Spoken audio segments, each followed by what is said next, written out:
甜酒也叫糯米酒，相信大家都不会陌生。它对身体的好处真的是非常多。它的做法其实非常简单，只要把握下面几个关键点，相信你也可以做出甜滋滋的糯米酒。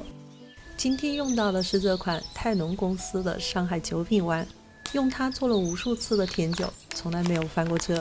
如果你是第一次尝试，可以参考包装背面的说明。一颗九品丸可以发酵600克的糯米，这里一包有10颗，2颗一个独立包装，非常方便保存。这里有600克糯米，先加满清水浸泡1晚。经过1晚浸泡的糯米吸满了水分，用手轻轻一捏就碎了。把洗干净的糯米直接倒入蒸锅，中间可以插几个孔，便于透气。盖上盖子，上锅蒸30分钟。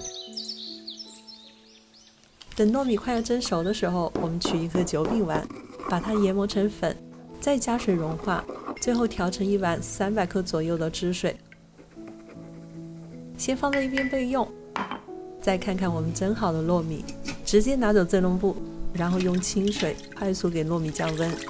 很多朋友以为蒸熟的糯米是不能碰水的，其实被水洗过的糯米颗粒分明，更容易发酵。用手感受一下糯米的温度，感受到不烫手的手感就可以了。这时候就可以把调好的汁水全部倒进来，充分搅拌均匀。感觉太干的话，还可以加点水，调到这种湿乎乎的状态就可以了。容器的选择其实不会对发酵甜酒产生影响，这里我专门选了几款不同的容器给大家做对比。把调好的糯米依次装入容器里，装的时候不要装太满，预留一半发酵的空间。最后把糯米表面按压平整，中间用棍子压一个发酵口，再用盖子封起来。如果用透明的罐子，需要用比较厚实的布盖一下，遮住光线，常温发酵2到3天。我这里大概是20多度发酵了3天，拿一瓶来看看，已经出了不少酒。这份用碗装的出酒效果也很好。这时候可以尝一下味道，如果汁水口感清甜，我们就可以往里面加入适量饮用水，盖上盖子，转入冰箱冷藏，让它们在低温下2次发酵。这里有一瓶我之前做好的甜酒，2次发酵后冷藏保存，可以让它一直保持刚开始发酵好的口感甜度，不管放多久，口感都不会变老。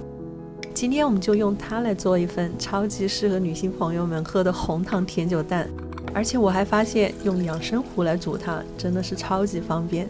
把刚刚准备好的食材都依次加入养生壶，开启炖煮模式15分钟，等水温升到60度左右，再打入2颗鸡蛋，这样既可以让鸡蛋快速成型，又不会被开水冲破。用它煮的好处就是不用守着它，转身回来已经煮好了，最后再撒上一点枸杞，份热腾腾的红糖甜酒蛋就煮好了。趁热来上1碗，剩下的还可以继续保温。这样煮出来的鸡蛋，蛋黄的口感非常绵密，1碗下去，整个人都是暖暖的，太舒服了。喜欢的朋友们赶紧去试试吧。谢谢大家收看本期视频，如果你喜欢今天的分享，请别忘记关注和订阅我的频道简语世纪，我们下期再见。